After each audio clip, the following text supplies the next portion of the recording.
The last few years, the field of cardiology and other fields of medicine have had a lot of technological advances and ability for the patient to not just go on the computer and to look up the Dr. Google, but also wear some of those devices that let them know that things are going well or not. Particularly Apple Watches like I have and Fitbits and other sorts of consumer grade things have really prompted some people to seek care at a much earlier basis.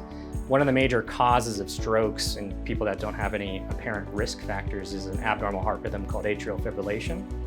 And there's been more and more evidence that wearing Apple Watch, and I'm sure there'll be other evidence about other forms of wearable technology, can detect that before the patient necessarily knows about it. Wearable technology may not be as sensitive as, for example, wearing a Holter monitor, which is what we prescribe or we use in the clinic.